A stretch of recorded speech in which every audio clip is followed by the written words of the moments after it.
पोर्ले इथं आज यशवंत बँकेच्या निवडणूक प्रचारासाठी संस्थापक सत्तारूढ यशवंत पॅनलची प्रचारसभा आयोजित करण्यात आली होती। यावेळी आनंदा शेवाळे, अध्यक्ष एकनाथ पाटील, बुद्धिराज पाटील यांची प्रमुख उपस्थिती होती। यावेळी बोलताना एकनाथ पाटील यांनी सभासदांच्या विश्वासाला पात्र राहून बँकेचा कारभार केल्याचे सांगितलं।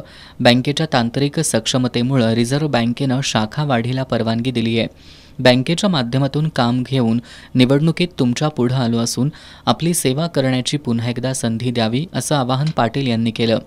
बुद्धिराज पाटील यांनी शहरात राहून गावचा कारभार करणाऱ्यांना गावातील दुखणी समजणार नाहीत, आधी गावचे व्हा मग समाजाचे असा टोला लगावत राजकीय स्वार्थासाठी एकत्र येऊन आधुनिक बँकिंग सेवा सुविधा आणि शेतकरी हिताला प्राधान्य देणाऱ्या संस्थेला बदनाम करू नका असं आवाहन केलं। बँकेच्या यशस्वी वाटचालीचं श्रेय चेअरमन, व्हाईस चेअरमन, संचालक मंडळ, शेतकरी, सभासद, कर्मचारी, ग्राहक यांना जातं।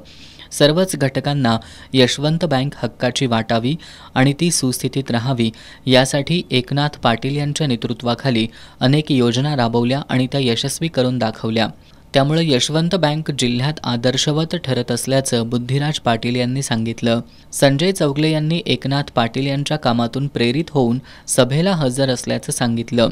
यावेळी सागर साळोखे, निवास पाटील, शारदा ढेरे, पल्लवी पाटील, के.एन. पाटील, उपाध्यक्ष हिंदूराव तोडकर, शिवाजी खाडे, तानाजी मोरे, आनंदराव कोपार्डेकर यांच्यासह उमेदवार आणि सभासद उपस्थित होते।